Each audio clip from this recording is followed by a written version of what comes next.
जब आपको कोई भी परेशानी बैंक से होती है तो कई बार आप जो है बैंक के पास जाते हैं और आप अपनी कंप्लेंट वहाँ पर दर्ज करते हैं और उस कंप्लेंट को कई बारी बैंक आपके नहीं कंसीडर करता है या फिर उसको इग्नोर कर देता है। और कई बारी ऐसा होता है कि बैंक जो है आपकी कंप्लेंट का सोल्यूशन नहीं देता है, तो उसी जगह आपकी मदद करने के लिए आता है रिजर्व बैंक ऑफ इंडिया। अब देखिए, आरबीआई में अगर आपको कंप्लेंट करनी है तो उसका बहुत ही सिंप्लीफाइड प्रोसीजर है जो कि आपको इस वीडियो में बताएंगे और डिटेल में बताएंगे कि किस तरह से आपको कंप्लेंट करनी है, कब आपकी कंप्लेंट वहां पर कंसिडर होगी और कितने दिन में आपको फिर आपकी कंप्लेंट का समाधान यहाँ पर मिलेगा। तो चलिए दोस्तों, देरी न करते हुए शुरू करते हैं इस वीडियो को। नमस्कार दोस्तों, मैं हूं नील स्वामी, आपका बैंकर दोस्त, और स्वागत है आपका बैंक टॉन में, जहां पर हम बात करते हैं स्मार्ट बैंकिंग की।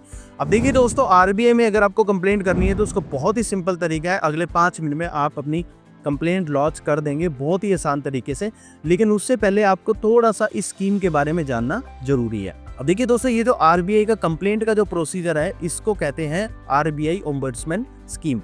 अब ये जो आरबीआई ओम्बड्समैन स्कीम है, इसमें आप तब कंप्लेंट कर सकते हैं जब आपने पहले अपने बैंक में एक कंप्लेंट आपने लॉन्च की हुई है और 30 दिन उसको गुजर चुके हैं। तो अगर आपका बैंक 30 दिन तक जो है आपकी कंप्लेंट का कोई भी समाधान नहीं देता है तो फिर आप बैंकिंग ओम्बड्समैन में जा सकते हैं।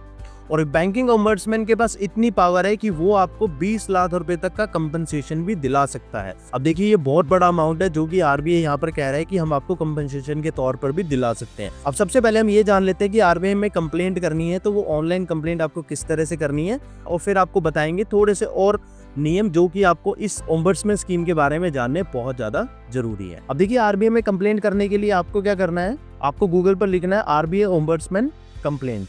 यहाँ पर फर्स्ट पोर्टल ओपन होगा, इसको आपको ओपन करना है और यहाँ पर आपको क्लिक करना है। क्लिक करने के बाद आपको इस तरह का पोर्टल आपको यहाँ पर मिलेगा। अब इस पोर्टल का जो लिंक है दोस्तों, नीचे डिस्क्रिप्शन बॉक्स में आपको मिल जाएगा, वहां से भी आप इस पर क्लिक कर सकते हैं। यहाँ पर दोस्तों आप क्या कर सकते हैं, आप कंप्लेंट को फाइल कर सकते हैं, आप ट्रैक कर सकते हैं, आप अपील कर सकते हैं, और अगर आपको कोई फीडबैक देना है तो फीडबैक भी आप दे सकते हैं। तो हम क्या करते हैं, कंप्लेंट को फाइल करते हैं। अब फाइल करने के लिए पहले आपको कैप्चा डालना है। अब देखिए, जैसा कि मैंने आपको बताया था कि 30 दिन का आपको जो है पहले बैंक में फॉर्मल कंप्लेंट आपको देनी है, उसके बाद आप जो है बैंकिंग ओम्बड्समैन में जा सकते हैं। तो अगर आपने बैंक में अपने कंप्लेंट नहीं दी है तो आप यहाँ पर ओम्बड्समैन में नहीं जा सकते हैं। और दूसरा, अगर आपने बैंक पे कंप्लेंट दी है और उसको 30 दिन नहीं हुए हैं तो भी फिर आप इसमें ओम्बड्समैन में नहीं जा सकते हैं। तो ओम्बड्समैन में जाने का सबसे पहला रूल है कि 30 दिन की एक फॉर्मल कंप्लेंट आपको अपने बैंक में देनी है। इसके बाद देखिए, यहाँ पर आप अपना नाम लिखेंगे सबसे पहले और अपना मोबाइल नंबर लिखेंगे। आपके रजिस्टर्ड मोबाइल नंबर पे एक ओटीपी आएगा, वो आपको यहाँ पर डालना है और इसको वैलिडेट करेंगे। अब इसके बाद आपको यहाँ पर ईमेल आईडी डालनी है एंड आपको कंप्लेंट की कैटेगरी सिलेक्ट करनी है। कंप्लेंट की कैटेगरी क्या है कि आप बिजनेसमैन है या फिर आप इंडिविजुअल है। अगर आपका करंट अकाउंट है तो आप जो है इंडिविजुअल बिजनेस चूज कर सकते हैं या फिर प्रोप्राइटरशिप पार्टनरशिप चूज कर सकते हैं। अगर आपका एक साधारण सेविंग अकाउंट है तो वहाँ पे आप इंडिविजुअल आप सिलेक्ट कर सकते हैं। इसके बाद आपको यहाँ एज डालनी है, हम एज डाल देते हैं, यहाँ पर हम जेंडर डाल देते हैं। स्टेटस ऑफ रेजिडेंस, जहाँ पे आप रहते हैं वहाँ का रेजिडेंस का स्टेटस डालना है। जैसे कि मैं पंजाब में रहता हूँ तो पंजाब डाल देते हैं। कंप्लेंट का डिस्ट्रिक्ट भी हम डाल देते हैं यहाँ पर, जैसे अमृतसर में रहते हैं तो अमृतसर डाल देते हैं। एड्रेस आपको डालना है, मान लीजिए हमने ये एड्रेस यहाँ पर डाल दिया, और पिन कोड आप यहाँ पर सिलेक्ट करेंगे। इसके बाद एंटिटी नेम, एंटिटी नेम में दोस्तों आपको वो सिलेक्ट करना है जिसके अगेंस्ट में आप जो है कंप्लेंट कर रहे हैं। मान लीजिए मेरा bank account state bank of India में है और स्टेट बैंक ऑफ इंडिया ने मेरे अकाउंट में नॉमिनेशन चेंज नहीं किया, तो यहाँ पर मैं क्या करूँगा, state bank of India select करूँगा। ये देखिए नीचे आ गया स्टेट बैंक ऑफ इंडिया। इसके बाद देखिए, ये कह रहा है कि क्या आप क्रेडिट कार्ड से रिलेटेड कंप्लेंट कर रहे हैं, तो आपको येस करना है, अदरवाइज नो करना है। एंटिटी का स्टेट, अब ये स्टेट आपका वो होना चाहिए जहाँ पे आपका बैंक अकाउंट है। अब मान लीजिए मेरा बैंक अकाउंट जो है वो हरियाणा में है, हरियाणा के अम्बाला डिस्ट्रिक्ट में है, तो यहाँ पर मैं ब्रांच फिर सिलेक्ट करूँगा। मान लीजिए मैंने ये बलदेव नगर अम्बाला सिटी की ब्रांच सिलेक्ट कर ली। अब इसके बाद देखिए, ये कह रहे हैं कि आपकी क्या कंप्लेंट पहले किसी कोर्ट या ट्रिब्यूनल में गई है, तो आप येस कर दीजिए, अदरवाइज आप यहाँ पर नो कर दीजिए। इसके बाद ये कह रहे हैं कि क्या आप एडवोकेट के थ्रू अपनी कंप्लेंट करवा रहे हैं। अगर आप करवा रहे हैं एडवोकेट के थ्रू कंप्लेंट तो येस कीजिए, अदरवाइज नो कीजिए। फिर कह रहे हैं कि क्या आपकी कंप्लेंट पहले भी ओम्बड्समैन में आई है और उसका सोल्यूशन आपको कुछ मिला है, तो येस कीजिए, अदरवाइज आप नो कीजिए। इसके बाद क्या आप स्टाफ हैं जिसके अगेंस्ट आप कंप्लेंट कर रहे हैं, क्या आप उसके स्टाफ हैं, तो येस कर दीजिए, अदरवाइज आप नो कर दीजिए। फिर आप यहाँ पर नेक्स्ट कीजिए। अब देखिए, यहाँ पर बोल रहे हैं कि आपने पहले रिटर्न कंप्लेंट आपने की है बैंक को, तो आपको यहाँ पर येस ही करना पड़ेगा। अगर आप यहाँ पर नो कर देंगे तो यहाँ पर ये एक नोटिफिकेशन देगा जिसमें बोलेगा कि आप कंप्लेंट नहीं कर सकते हैं, तो आप जो है फिर यहाँ से पोर्टल से एग्जिट हो जाएंगे। क्योंकि जैसा मैंने आपको बताया था 30 दिन का आपको कंप्लेंट रिटर्न में आपको बैंक को देना है। वो आप रिटर्न में भी दे सकते हैं या फिर आप उनको ईमेल के माध्यम से भी दे सकते हैं। इसके बाद देखिए, जैसे कि ये कह रहा है कि आपने कंप्लेंट आपने कब की थी बैंक को, तो हम डाल देते हैं 4 सितंबर को हमने कंप्लेंट की थी। कंप्लेंट के कॉपी का यहाँ पर आपको इमेज आपको डालना जरूरी है, तो इसको हम अपलोड कर देते हैं। इसके बाद ये कह रहे हैं कि क्या आपको पहले कोई रिप्लाई आया है आपके बैंक से, तो यहाँ पर येस कर दीजिए अगर आपको रिप्लाई कोई आया है, अदरवाइज आप नो कर दीजिए। मान लीजिए हम यहाँ पर येस कर देते हैं, तो यहाँ पर डेट ऑफ रिप्लाई आपको डालना पड़ेगा और रिप्लाई की कॉपी भी आपको डालनी पड़ेगी।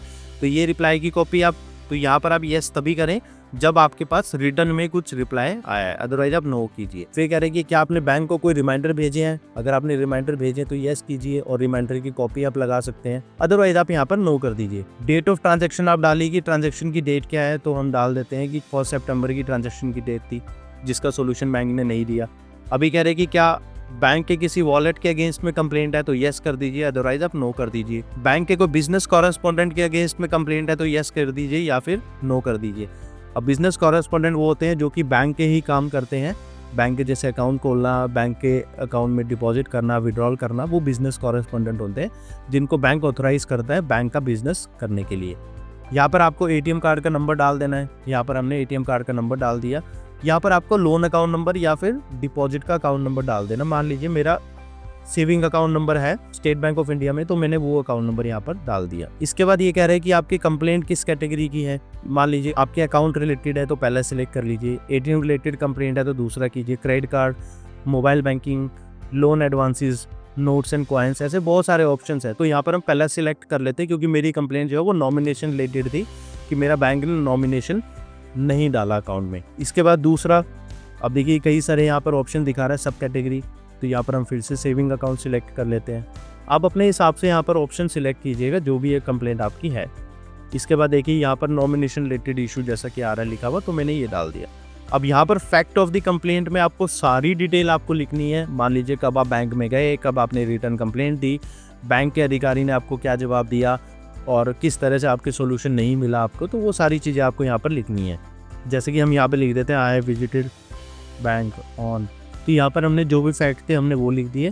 इसके बाद कोई ट्रांजैक्शन इन्वॉल्व है आपके कंप्लेंट को लेकर तो वो आप डाल दीजिए, अदरवाइज यहाँ पर 0 कर सकते हैं। कंपनसेशन अगर आपको चाहिए आपके डिस्प्यूट का तो वो आपको यहाँ पर लिखना है और मैक्सिमम कंपनसेशन आपको यहाँ पर 20 लाख रुपए तक का मिल सकता है। अब कंपनसेशन किस तरह का हुआ कि मान लीजिए बैंक ने आपके लोन में इंटरेस्ट ज़्यादा लगाया जो कि आपके अकाउंट में नहीं लगना चाहिए था, तो यहाँ पर आप उस इंटरेस्ट का कंपनसेशन आप मांग सकते हैं और वो कंपनसेशन ओम्बड्समैन फिर आपको देता है। तो कंपनसेशन मान लीजिए कि हम 1 लाख रुपए का डाल देते हैं। इसके बाद जो भी आपको मेंटल हरासमेंट हुआ है तो उसका कंपनसेशन भी आप डाल सकते हैं और मैक्सिमम आपको यहाँ पर 1 लाख रुपीज़ का मिलेगा। तो हम 50,000 रुपये का यहाँ पर इसका भी कंपनसेशन डाल देते हैं।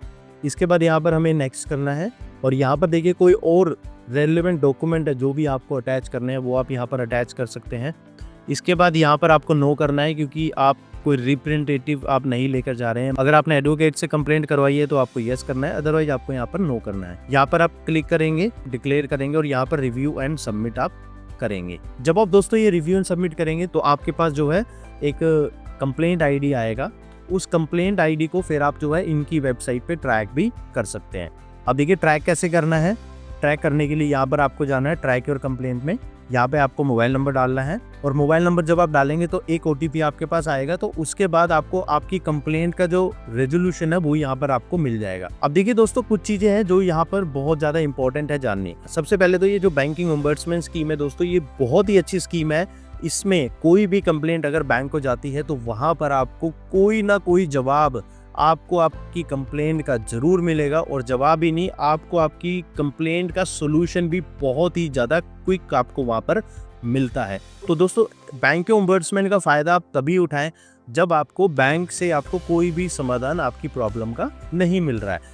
तो यहाँ पर आप जो है कंप्लेंट आप बहुत ही आसानी से कर सकते हैं। इसके बाद अगर आप कोई भी ऐसी कंप्लेंट बैंक के ओम्बड्समैन में करते हैं जो कि रेलेवेंट नहीं है, मान लीजिए कि आपने मिसबिहेवियर की अगर आपने कंप्लेंट कर दी कि किसी स्टाफ ने आपके साथ मिसबिहेवियर किया, तो इस तरह की कंप्लेंट बैंक के ओम्बड्समैन यहाँ पर नहीं लेता है। यहाँ पे फाइनेंशियल या फिर नॉन फाइनेंशियल जो भी कंप्लेंट्स है वही आपके अकाउंट रिलेटेड यहाँ पर ली जाएंगी। बिहेवियरल रिलेटेड कोई भी कंप्लेंट होगी तो वो ओम्बड्समैन यहाँ पर सीधे सीधे डिक्लाइन कर देगा। और इसी के साथ अगर आपके पास कोई प्रूफ नहीं है, आपने 30 दिन पहले कंप्लेंट करी और आपने 30 दिन आपने वेट किया और उसके बाद आप कंप्लेंट कर रहे हैं, अगर आपके पास उसका प्रूफ नहीं है, आप यहाँ पर अपलोड नहीं करते हैं, तो यहाँ पर आपकी कंप्लेंट जो है अपफ्रंट ही आपकी डिक्लाइन कर दी जाएगी। अब इसके बाद दोस्तों आखिरी चीज़ जो आपको इसमें जाननी है जरूरी है कि मान लीजिए कि आप ओम्बड्समैन में कोई भी कंप्लेंट करते हैं और आपको उस कंप्लेंट का रेजोल्यूशन आपको मिल जाता है। आपको कोई भी कंप्लेंट करनी है तो कंप्लेंट सबसे पहले तो आपको 1 साल के अंदर आपको करनी है। मान लीजिए मेरे डेबिट कार्ड से कोई अनऑथोराइज्ड ट्रांजैक्शन आज की डेट में हो जाती है और मैं उसकी कंप्लेंट 1 साल के बाद अगर मैं बैंक को करता हूँ तो वहाँ पर मुझे कोई भी समाधान नहीं मिलने वाला है। मेरी कंप्लेंट अपफ्रंट जो है यहाँ पर कैंसिल कर दी जाएगी आरबीआई ओम्बड्समैन के द्वारा। लेकिन अगर मैं कंप्लेंट 1 साल के अंदर करता हूं तो मेरी प्रॉब्लम का सोल्यूशन जरूर मिलेगा। और इसी के साथ अगर आप ओम्बड्समैन के जो भी डिसीजन वहां पर रहता है, जो आपको फाइनल डिसीजन आपकी कंप्लेंट का यहाँ पर आपको मिलेगा, उस कंप्लेंट का डिसीजन अगर आपको सही नहीं लगता है तो आप आरबीआई में फर्दर अपील भी आप कर सकते हैं और उसको अपील करने का समय भी 30 दिन का है। तो यहाँ पर जो पोर्टल में आपको दिखाया था फाइल एंड अपील, यहाँ पर जो है आप अपील भी फर्दर कर सकते हैं अगर आपको ओम्बड्समैन का डिसीजन सही नहीं लगता है। तो दोस्तों ये तरीका है जिससे आप जो है आरबीआई में आप कंप्लेन कर सकते हैं और बहुत ही सिंप्लीफाइड तरीका है। और यहाँ पर दोस्तों आपको 30 दिन के अंदर आपको जरूर सोल्यूशन आरबीआई देता है, क्योंकि यहाँ पर जितने भी बैंक्स और एनबीएफसी या जितनी अदर कंपनीज हैं उनको ये मैंडेटरी है कि 30 दिन के अंदर जो है उनको यहाँ पर सोल्यूशन प्रोवाइड करना है। अगर वो सोल्यूशन प्रोवाइड नहीं करते हैं तो बैंक्स और एनबीएफसी या फिर अदर एंटिटी पर आरबीआई यहाँ पर फाइन भी बहुत ज़्यादा लगा सकता है। तो इसीलिए ये जो पोर्टल है यहाँ पर जो भी आप कंप्लेंट करेंगे इसका रेजोल्यूशन आपको जरूर मिलेगा और अगले 30 दिन के अंदर ही मिलेगा। अब दोस्तों ये सब था आज इस आरबीआई ओम्बड्समैन स्कीम के बारे में कि किस तरह से आपको कंप्लेंट करनी है। अब देखिए आपके मन में कोई भी सवाल हो तो आप नीचे कमेंट बॉक्स में जरूर लिखें। आपको मेरे से बात करनी है, आप मेरे से डायरेक्टली बात कर सकते हैं 1-to-1 वीडियो कॉल। उसके लिए दोस्तों आपको फैनकॉल ऐप डाउनलोड करना है, उसका लिंक भी नीचे डिस्क्रिप्शन बॉक्स में मिल जाएगा। अब दोस्तों अगर ये वीडियो आपको पसंद आया हो तो इस वीडियो को जरूर लाइक कीजिए और दोस्तों इस बैंकर दोस्त के साथ जुड़ने के लिए इस चैनल को सब्सक्राइब जरूर करें। धन्यवाद।